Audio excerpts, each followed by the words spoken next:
မော်လမြိုင်မြို့ရဲ့နှစ်ပေါင်း40ကျော်သက်တမ်းရှိဖြစ်တဲ့နွားနိုးဆိုင်လေးဖြစ်တဲ့အပြင်ဆိုင်လုံးမှာရှိတဲ့မီနူတွေအားလုံးကိုမှာမယ်ဆိုရင်တော့မြန်မာငွေ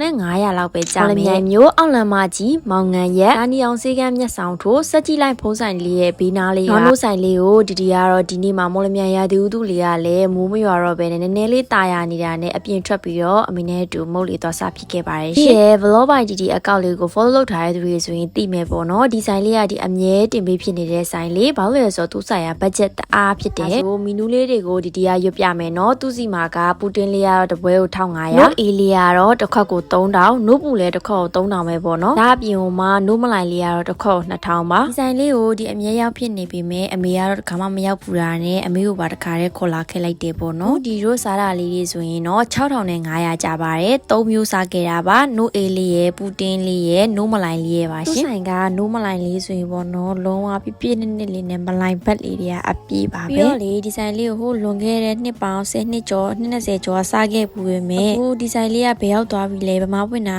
လဲဆိုပြီးတော့မေးနေတဲ့သူတွေအတွက်ပေါ့နော်ဒီကအလွန်ပြည့်နေလေးနဲ့ဗီဒီယိုလေးကိုထပ်တင်ပေးလိုက်တာပါရှင်အမြဲတမ်းစားချင်တာတွေစားနေတာဆိုတော့အခုတစ်ခါမှာတော့ကျမ်းမရေးနဲ့ညီညွတ်တာလေးကိုစားဖြစ်တာပေါ့နော်အဲကြောင့်မို့လို့လေဒီဇိုင်းလေးကအဲကလေးလေးတွေကိုခေါ်လာပြီးတော့မုတ်ကျွေလို့လဲကောင်းတဲ့ဆိုင်လေးဖြစ်တယ်လို့အိမ်မှာရှိတဲ့လူကြီးမိဘတွေအတွက်ပါဆယ်ထုတ်သွားလို့ကောင်းတဲ့အစားအစာလေးတစ်ခုလေးဖြစ်တယ်ပေါ့နော်အိမ်ကမိကတော့လေအချိုအီအစိတ်လေးဆိုတအားကြိုက်တာဆိုတော့နိုးမလိုက်လေးဆိုတော့သူအရန်ကြိုက်နေတာပေါ့နော်ဒါဆိုရင်တော့ဗီဒီယိုလေးကိုတိရအောင်ကြည့်လာပြီးတဲ့အတွက်အားလုံးကိုကျေးဇူးတင်ပါတယ်ရှင်နောက်ဗီဒီယိုမှာပြန်လည်ဆိုကြမယ်နော်အားလုံးပဲဒါပါ